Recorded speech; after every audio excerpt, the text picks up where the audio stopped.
En primer lugar, que Rosario fue un lugar clave, un lugar un poco desconocido, con no tanta importancia desde lo político, pero que el río Paraná, sobre todo, comienza a tomar un protagonismo inusitado hasta ese momento, y Rosario, sin querer de alguna manera, se va a convertir en la catapulta para que la revolución, que en un momento era pensado como, bueno, un impasse hasta que volviese el rey a su trono,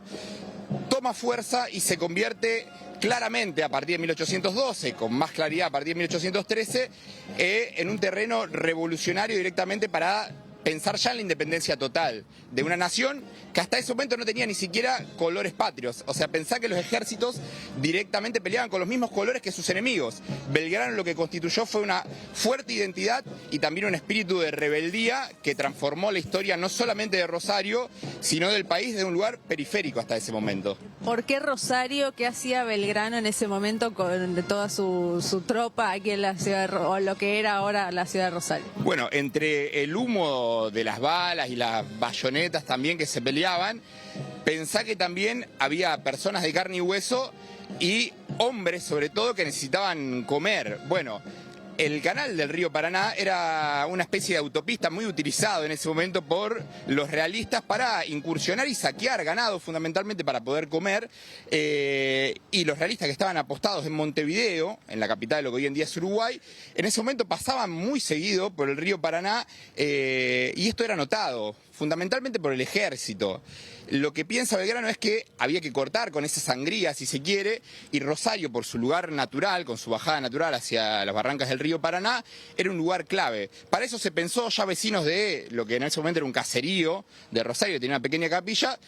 pensaron en la necesidad de instalar, aunque sea 2 baterías, ¿sí? El lugar estratégico del río con las islas de frente, la idea era poner 2 baterías, es decir, cañones básicamente para repeler a los enemigos. Se intentó en 1811, no hubo demasiada suerte. En el marco de la disputa también entre Buenos Aires y el resto de lo que eran las provincias unidas del Río de la Plata, no giran esos fondos y Belgrano, que venía de tener muy malos resultados en Paraguay, toma la decisión de, ok, esto hay que hacerlo definitivamente, por eso en febrero de 1812 llega con la intención de terminar esa obra que era construir 2 baterías. Pero en ese momento toma una decisión aún más audaz, aparte de construir esas baterías, sino que es darle al ejército en primer lugar una escarapela. ¿Para qué una escarapela? Bueno, para identificar a un ejército del otro, lo cual en ese momento el gobierno de Buenos Aires lo acepta, consideran algo necesario, pero hoy diríamos que Belgrano profundiza un poco más en su accionar y días después va a pedirle a una mujer de esta fiel e ilustre villa, una tal Catalina de Echeverría, que